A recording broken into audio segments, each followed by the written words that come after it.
Assalamualaikum warahmatullahi wabarakatuh. Halo semuanya.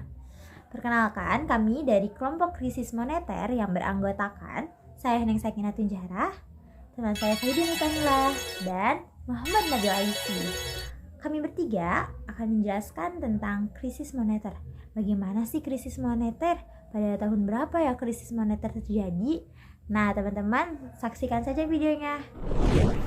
Assalamualaikum warahmatullahi wabarakatuh. Saya Sahidin Ripanila dari 12 IPS 3. Kali ini saya akan membacakan tentang krisis moneter 1998. Krisis moneter merupakan situasi di mana keadaan uang suatu negara tidak stabil akibat harga aset yang mengalami penurunan tajam.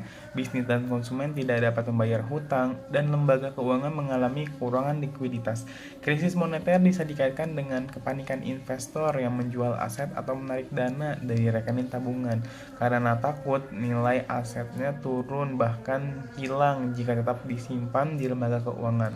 Krisis moneter di Indonesia terjadi pada tahun 1997 sampai 1998. Krisis moneter di Indonesia merupakan bagian dari krisis finansial yang merupakan kombinasi yang parah antara pelaku pasar keuangan yang ada di luar batas dan kebijakan pemerintah. Krisis ini awalnya terjadi di Thailand, yaitu dengan terpuruknya nilai baht karena keputusan pemerintah Thailand untuk menetapkan kebijakan sistem pengembangan terhadap nilai tukar baht terhadap dolar Amerika. Para investor dari mancanegara menarik dana investasi dari Malaysia, Singapura, Indonesia, atau bahkan Filipina untuk mengamankan aset-aset mereka. Hal ini menyebabkan pemerosotan nilai mata uang di setiap negara tersebut, dan Indonesia adalah negara yang paling parah karena struktur ekonomi Indonesia didominasi oleh kekuatan kroni kapitalisme yang berpusat pada lingkungan kekuasaan. Nilai rupiah anjlok dari 2.600 menjadi 18.000 per dolar Amerika dari Desember 1997 sampai 1998. Angka inflasi mencapai 59,1%. Nah, periode krisis di Indonesia ini berlangsung mulai tahun 1997 memasuki tahun baru 1998. Harga dolar AS jauh melewati angka 6.000 dan pada 22 Januari 1998 mencapai angka 16.000. Angka tersebut adalah angka tertinggi dalam sejarah ekonomi Indonesia. Harga-harga barang kebutuhan pokok antara lain beras, kedelai, gandum, sayuran, buah-buahan, dan jenis transportasi maupun produk-produk industri meningkat drastis. Kemarau panjang dan tingginya kandungan impor sektor ekonomi Indonesia memaksa pemerintah dan pengusaha untuk mengimpor barang-barang kebutuhan pokok dan barang-barang input bagi kelangsungan proses produksinya. Nah, proses industrialisasi selama ini menggeser sektor pertanian, mengakibatkan berkurangnya produksi bahan-bahan kebutuhan pokok, terus produksi sektor pertanian, sehingga pada tahun 1997 Indonesia harus mengimpor beras 9 juta ton, gula 400 ribu ton, kedelai 1 juta ton, sayuran 130 ribu ton, dan buah-buahan 90 ribu ton. Padahal pada zaman penduduk Belanda, Indonesia menjadi pengekspor beberapa komoditi pertanian tersebut.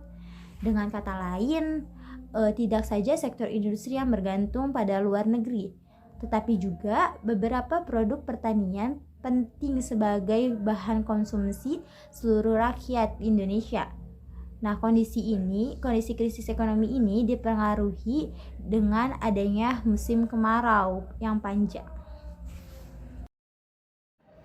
Lalu ada dampak terjadinya krisis moneter di Indonesia.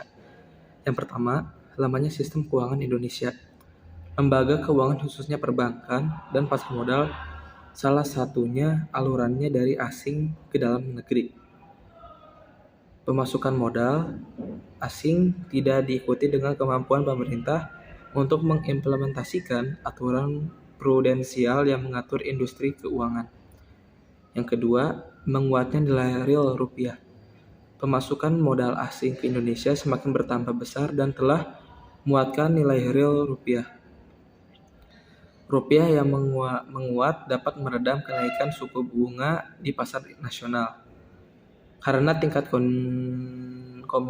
komoditi semakin rendah, jadi dapat membantu tingkat laju inflasi di dalam negeri. Kemudian, di pihak lain, nilai real rupiah menimbulkan dua efek negatif dalam perekonomian nasional. Pertama, menguatnya nilai real rupiah mengurangi daya saing nasional di pasar dunia, dan ternyata hal tersebut membuat tingkat ekspor menurun sejak tahun 1992, terutama dalam hal industri pengelola hasil alam. Kedua, menguatnya nilai tukar rupiah merangsang alokasi faktor-faktor lebih banyak non-trade sector. Lalu yang terakhir, lemahnya Bank Indonesia sebagai bank sentral yang tercermin dari merosotnya kredibilitas lembaga. Penurunan kredibilitas Bank Indonesia tercermin dari 3 hal, yaitu bank run, panic buying, dan capital flight. Krisis yang melanda Indonesia menjadi kasus terburuk dibanding dengan beberapa negara yang juga terkena.